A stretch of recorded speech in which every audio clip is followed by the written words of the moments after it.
Hello friends, कैसे हैं आप सब। मैं Sakshi ma'am study point Lalganj by Mahendra sir के इस चैनल पर आप सबका स्वागत करती हूँ।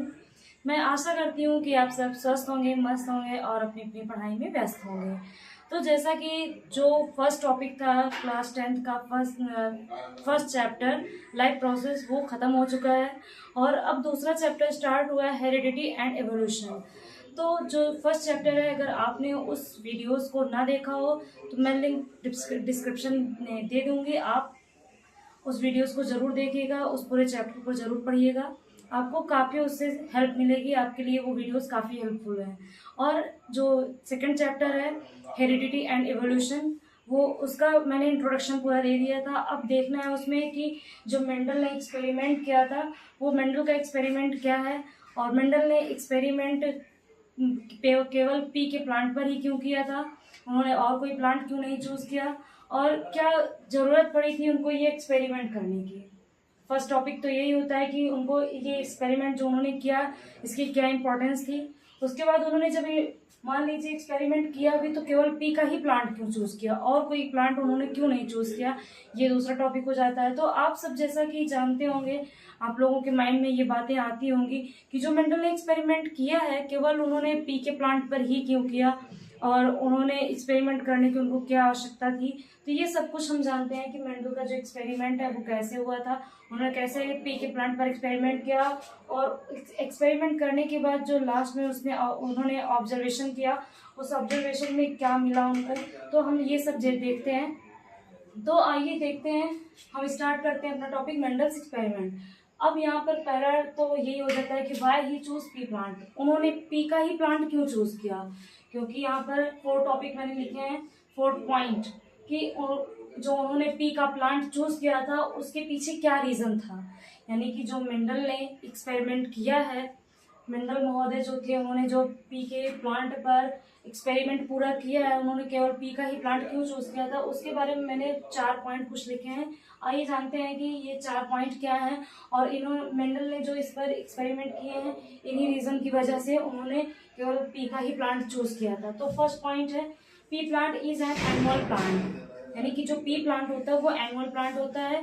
इसकी लाइफ जो होती है वो शार्ट होती है, यानी कि 6 से 7 महीने में जो पी होता है यानी पी का प्लांट होता है वो उसकी लाइफ स्टार्ट भी होती है एंड देन एंड भी हो जाती है। तो उसका जो लाइफ प्रोसेस होता है वो बहुत शॉर्ट होता है, यानी कि 1 वर्षीय पौधा होता है ये। सेकेंड पॉइंट है कि क्रोमोसोम नंबर या कैरेक्टर्स आर लिमिटेड, यानी जो इसमें क्रोमोसोम नंबर होते हैं, कैरेक्टर्स होते हैं इसके, वो बहुत लिमिटेड होते हैं। यानी कि उसमें बहुत ज़्यादा क्रोमोसोम नंबर भी नहीं होते और ना ही बहुत ज़्यादा उसके इधर उधर कैरेक्टर होते हैं, बहुत लिमिटेड कैरेक्टर और क्रोमोसोम नंबर होते हैं। थर्ड पॉइंट है कि दे आर इजली ऑब्जर्वेबल, यानी कि जो इसका ऑब्जर्वेबल किया जाना है इसमें पी के प्लांट में वो बहुत आसानी से ऑब्जर्वेबल किया जा सकता है, यानी कि इसमें ऑब्जर्व करने में बहुत ज़्यादा परेशानी नहीं होती है, इसका ऑब्जर्वेशन अच्छे से हो जाता है। और फोर्थ पॉइंट है कि सेल्फ पॉलिनेशन, यानी कि जो इसमें सेल्फ पॉलिनेशन होता है, सेल्फ पॉलिनेशन इसमें जेनेटिकली सिमिलर होता है। आप जानते होंगे कि 2 टाइप के पॉलिनेशन होते हैं, फर्स्ट होता है सेल्फ पॉलिनेशन, सेकंड होता है क्रॉस पॉलिनेशन।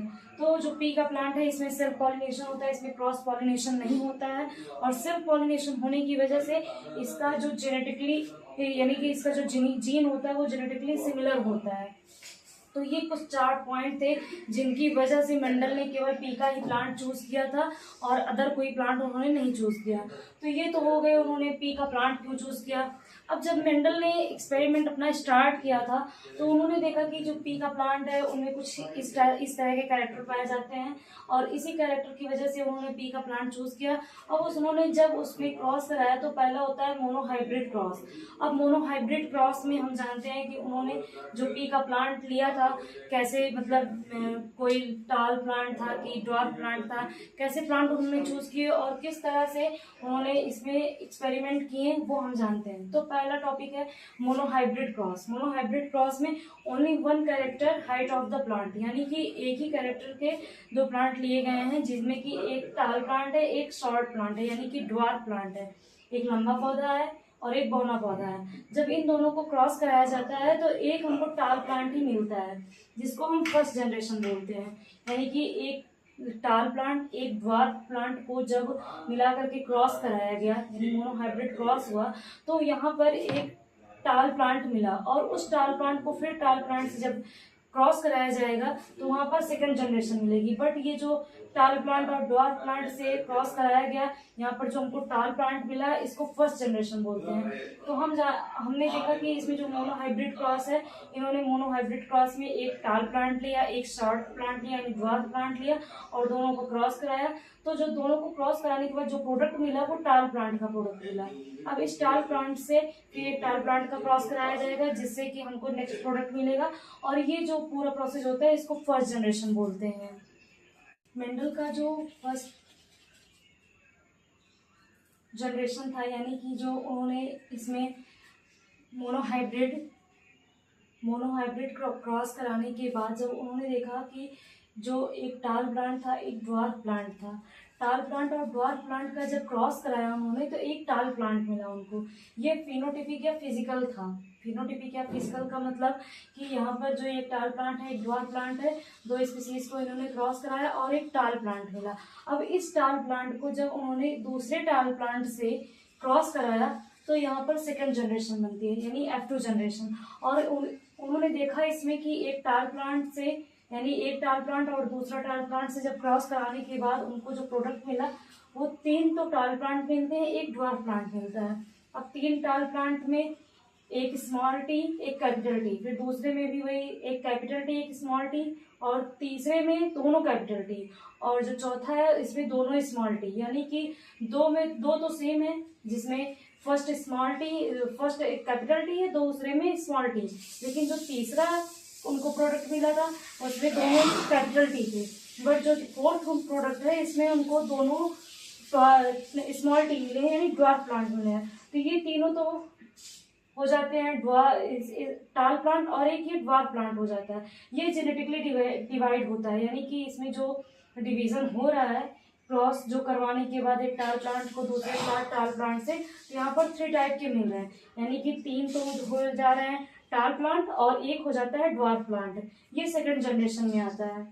अब हम जानते हैं कि जो इनके क्रॉस कराने के बाद मेंडल ने जब इनको क्रॉस कराया एक ड्वार्फ प्लांट एक टाल प्लांट को, फिर उसके बाद एक टाल प्लांट दूसरे टाल प्लांट को जो इन्होंने क्रॉस कराया उसमें इनका रिजल्ट क्या मिलता है, इनका जो मतलब पूरा क्रॉस कराने के बाद मोनोहाइब्रिड क्रॉस हुआ उसमें इनको जो रिजल्ट मिला है वो रिजल्ट क्या है। अब हम देखते हैं कि इसमें रिजल्ट इनका क्या था। जब मेंडल ने मोनोहाइब्रिड क्रॉस कराया तो उनको जो रिजल्ट मिला था वो रिजल्ट कुछ इस टाइप का था। यानी कि उन्होंने जैसे मैंने बताया कि एक टाल प्लांट लिया था एक ड्वार्फ प्लांट लिया था और उसमें उनको क्रॉस कराने के बाद एक टाल प्लांट मिला और फिर जब एक टाल प्लांट को दूसरे टाल प्लांट से क्रॉस कराया तो उनको 3 टाइप्स के टाल प्लांट मिले थे, एक ड्वार्फ प्लांट मिला था। अब वही चीज़ हम यहाँ पर देखते हैं कि जो मान लीजिए जो टाल है वो मेल है और जो ये स्मॉल टी है यानी ड्वार्फ है वो फीमेल है। अब इनका जब इससे क्रॉस हुआ तो एक कैपिटल टी एक स्मॉल टी, फिर सेकंड में भी वही प्रोसेस एक कैपिटल टी एक स्मॉल टी। अब जब इन दोनों से क्रॉस होगा कैपिटल टी स्मॉल टी और कैपिटल टी स्मॉल टी से, तो एक कैपिटल टी दूसरा कैपिटल टी से क्रॉस होगा तो दोनों टाल प्लांट मिलेंगे। फिर एक कैपिटल टी दूसरा स्मॉल टी से क्रॉस होगा तो एक कैपिटल टी दूसरा स्मॉल टी मिलेगा। फिर एक स्मॉल टी से दूसरा कैपिटल टी का जब क्रॉस कराया जाएगा तो एक कैपिटल टी दूसरा स्मॉल टी। फिर तीसरा जब यहाँ पर एक स्मॉल टी दूसरा स्मॉल टी से क्रॉस कराया जाएगा तो यहाँ पर दोनों स्मॉल टी मिलेगा। यानी कि जो 3 है ये तीनों फर्स्ट सेकंड थर्ड तीनों में टाल प्लांट हो जाते हैं और एक जो लास्ट का प्रोडक्ट होता है रिजल्ट होता है उनका ये वो ड्वार्फ प्लांट हो जाता है। यानी कि यहाँ पर 2 सेम है, एक में कैपिटल टी एक में स्मॉल टी दूसरे में भी एक कैपिटल टी स्मॉल टी, ये दोनों प्लांट सेम हो जाते हैं। बट जो ये दोनों कैपिटल टी होता है ये टाल प्लांट हो जाता है और जो दोनों में स्मॉल टी होता है ये ड्वार्फ प्लांट हो जाता है। अब इनका प्रोडक्ट क्या होता है यानी रिजल्ट क्या होता है, तो जब फिनोटिपिक जो क्रॉस होता है उनका यानी कि मोनोहाइब्रिड में 2 टाइप के क्रॉस कराया उन्होंने। पहला जो था फिनोटिपिक यानी फिजिकली जो जो फिजिकली सिमिलर था उसमें 3:1 का बन रहा था। 3:1 का मतलब कि यहाँ पर जो मैंने अभी इसके पहले बताया कि यहाँ जो क्रॉस कराया जा रहा था 3 टाइप के स्मॉल टी कैपिटल टी और एक स्मॉल टी मिल जाता था। फिर ये जो जीनोटिपिक क्रॉस है जीनोटिपिक का रेशियो जो बनता था इसमें 2 सेम है और एक अलग है, दूसरा भी अलग है, यानी कि दो में तो स्मॉल टी कैपिटल टी है, एक में दोनों कैपिटल टी है, एक में दोनों स्मॉल टी है। तो इसका रेशियो जो बन जाता था जीनोटिपिक रेशियो 1:2:1। इसका मतलब हुआ कि यहाँ पर जो जीनोटिपिक यानी जो जेनेटिकली सिमिलर है उसका जो रेशियो बनता है 1:2:1 का रेशियो बनता है यहाँ पे। और ये हो जाता है उनका पूरा मोनोहाइब्रिड क्रॉस। अब हम इसमें देखते हैं कि जो मेंडल ने डाई हाइब्रिड क्रॉस किया था उसका क्या प्रोसेस है। ये मोनोहाइब्रिड क्रॉस में उनको जो रिजल्ट मिला, पहला फिनोटिपिक रेशियो में 3:1 का रेशियो बना और दूसरा जीनोटिपिक रेशियो में 1:2:1 का रेशियो बना। अब डाई हाइब्रिड क्रॉस है, डाई हाइब्रिड क्रॉस में उन्होंने दो अलग अलग प्लांट लिए और दोनों अलग अलग प्लांट के जो सीड थे और उनके जो सीड के शेप थे और सीड के कलर थे दोनों अलग अलग थे, यानी चेंज थे। तो यहाँ पर जो उनमें कलर है और उनका शेप है वो कैसे है हम यहाँ पर जानते हैं। ये हो जाता है सीड कलर। सीड कलर में एक येलो है एक ग्रीन है। येलो कलर वो डोमिनेंट है और ग्रीन कलर रिसेसिव है। और जो सीड का शेप है रिंकल्ड है, रिंकल्ड जो है वो रिसेसिव है एंड राउंड शेप है, राउंड शेप जो है वो डोमिनेंट है। तो जो इसमें उन्होंने क्रॉस कराया इनका रिजल्ट इसमें क्या मिलता है ये जानते हैं कि ये जो सीड कलर है yellow and green dominant and recessive, और उसके बाद सीड का शेप जो रिंकल्ड एंड राउंड यानी रिसेसिव है डोमिनेंट। इनका जो रिजल्ट मिलता है वो कैसे इनका रिजल्ट होता है हम देखते हैं। मेंडल ने जो डाई हाइब्रिड क्रॉस किया था उन्होंने क्रॉस करने के बाद उनको जो रिजल्ट मिला था वो रिजल्ट क्या था ये यहाँ पर हम देखते हैं कि जो राउंड शेप यानी सीड का शेप था और सीड का कलर था वो अलग अलग था। तो सीड का जो कलर था वो ग्रीन और येलो में था, जो कि एक ग्रीन जो था डोमिनेंट था और येलो कलर था एक ग्रीन कलर था। उसमें एक रिंकल्ड शेप था और एक शेप जो दूसरा था इसमें आर आर और वाई वाई और इसमें स्मॉल आर और स्मॉल वाई, यानी कि एक में दोनों कैपिटल आर कैपिटल वाई और एक में स्मॉल आर स्मॉल वाई। एक येलो एंड यहाँ पर रिंकल्ड शेप दोनों को जब उन्होंने क्रॉस कराया तो देखा कि एक कैपिटल आर एक स्मॉल आर, एक कैपिटल वाई एक स्मॉल वाई मिला, उनको प्रोडक्ट मिला। अब इससे जब उन्होंने सेम जेनेटिक से जब दूसरी बार क्रॉस कराया यानी कि ये F1 जनरेशन हो गया और जब दूसरा F2 जनरेशन में क्रॉस कराया उन्होंने तो देखा कि कुछ रिजल्ट इस प्रकार मिला, यानी कि राउंड येलो यहाँ पर राउंड येलो यहाँ पर और रिंकल्ड शेप दोनों में था।